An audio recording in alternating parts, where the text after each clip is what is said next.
Halo, apa kabar? Kembali di Jurnal Barata. Pada tahun 2024 diperkirakan bahwasanya pariwisata inbound di Tiongkok atau para turis yang berwisata ke Tiongkok akan menunjukkan pertumbuhan yang luar biasa. Setidaknya jumlah wisatawan asing yang berwisata ke Tiongkok ini mencapai 1 juta orang selama liburan festival Qingming awal April kemarin. Dan ini menjadi bukti adanya peningkatan yang cukup signifikan, mendekati level di periode yang sama pada tahun 2019. Lantas, akankah pariwisata inbound Tiongkok ini mengalami lonjakan yang luar biasa pada tahun 2024? Dan mengapa semakin banyak wisatawan asing yang bepergian ke Tiongkok hingga saat ini? Inilah Jurnal Barata bersama saya, Aksan Prawira.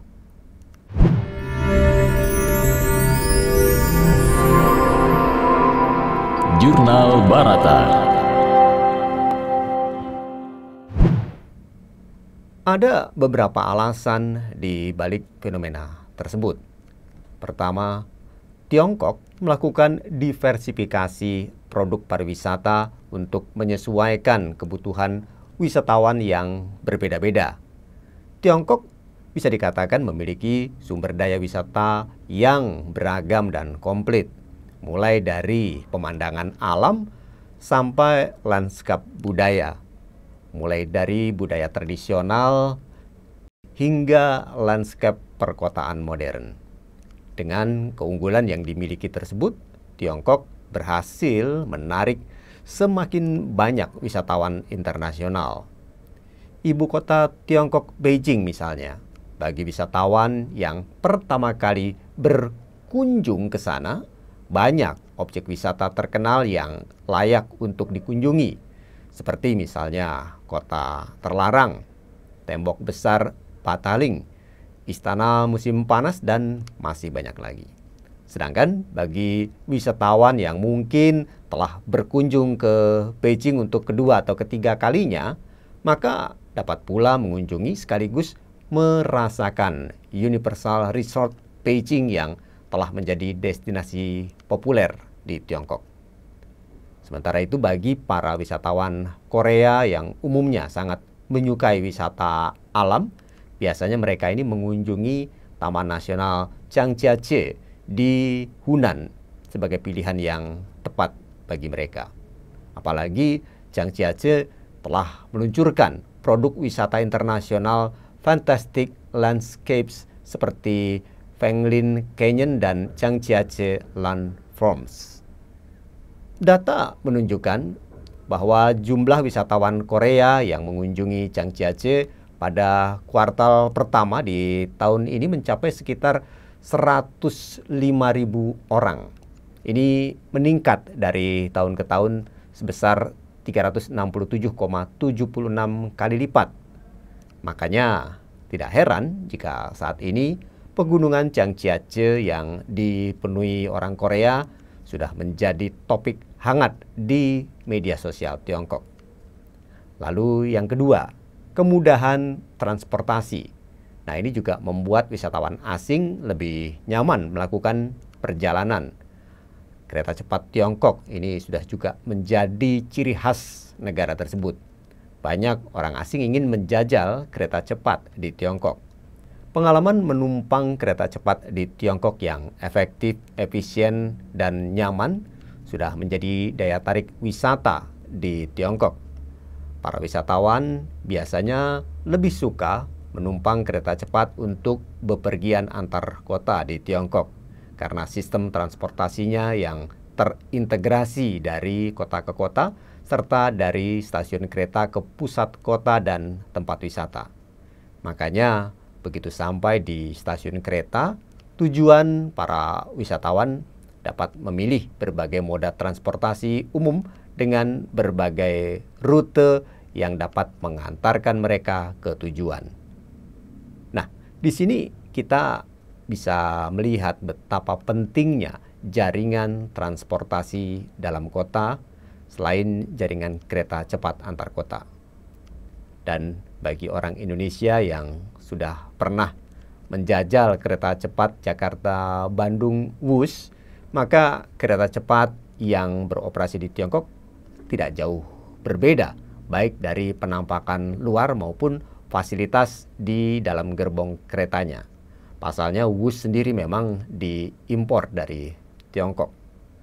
Lalu yang ketiga adalah kebijakan bebas visa. Nah, ini juga menjadi salah satu daya tarik bagi wisatawan. Visa merupakan syarat pertama bagi wisatawan asing untuk masuk ke Tiongkok.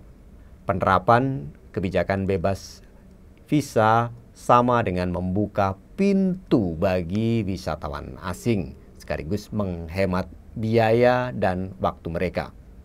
Pada bulan Desember tahun lalu misalnya, Tiongkok memberlakukan uji coba kebijakan bebas visa bagi pemegang paspor biasa dari 6 negara seperti Prancis, Jerman, Italia, Belanda, Spanyol, dan Malaysia. Nah, berkat kebijakan tersebut, jumlah wisatawan dari 6 negara tadi yang berkunjung ke Tiongkok selama festival musim semi meningkat sebesar 2 kali lipat dibandingkan dengan periode yang sama pada tahun 2019.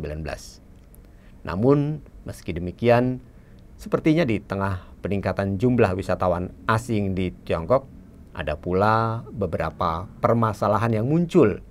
Misalnya, sulitnya komunikasi bagi wisatawan yang tidak memiliki kemampuan bahasa Mandarin.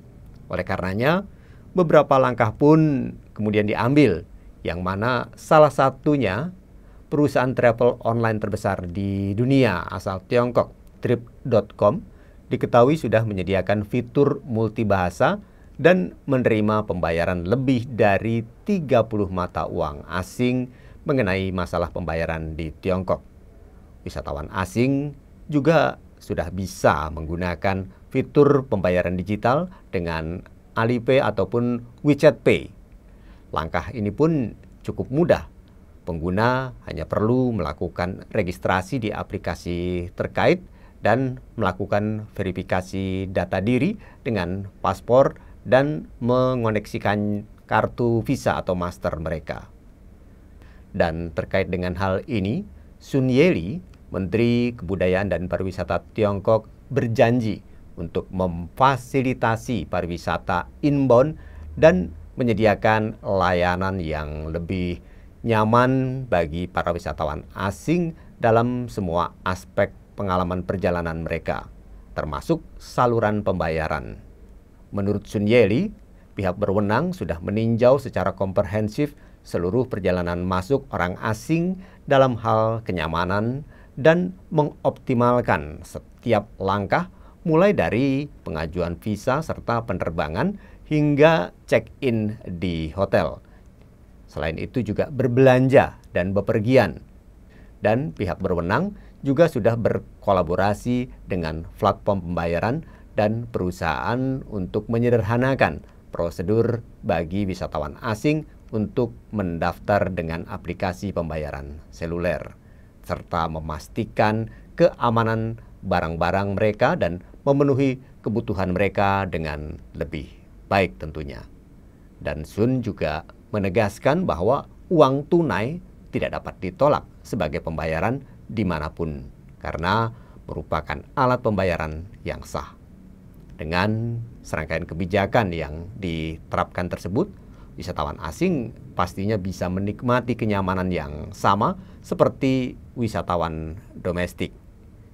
Itulah kenapa langkah Tiongkok dalam mempromosikan sektor pariwisata ini mendapat respon yang positif dari komunitas internasional.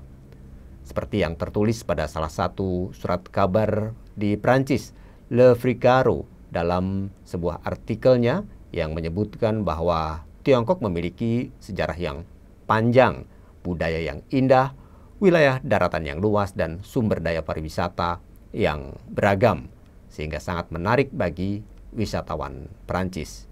Di samping itu, Organisasi Pariwisata Perserikatan Bangsa-Bangsa PBB baru-baru ini juga merilis barometer pariwisata dunia yang memperkirakan bahwa pasar pariwisata inbound dan outbound di Tiongkok akan berkembang pesat di tahun 2024 ini, sehingga berperan mendorong pemulihan pasar pariwisata global.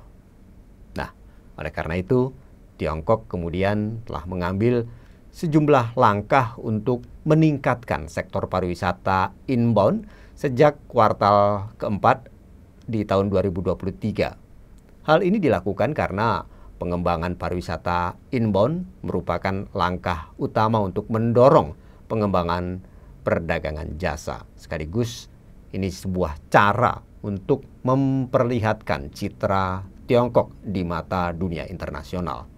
Dengan demikian, jika kita melihat jauh ke depan, melalui perbaikan dan inovasi yang berkelanjutan, industri pariwisata Tiongkok pada hari ini, maka tidak mustahil pariwisata inbound Tiongkok akan mengalami peningkatan yang luar biasa pada tahun ini, yang tentu saja akan membawa dampak ekonomi yang lebih luas secara global. Demikian Jurnal Barata. Saya Iksan Prawira, terima kasih dan sampai jumpa.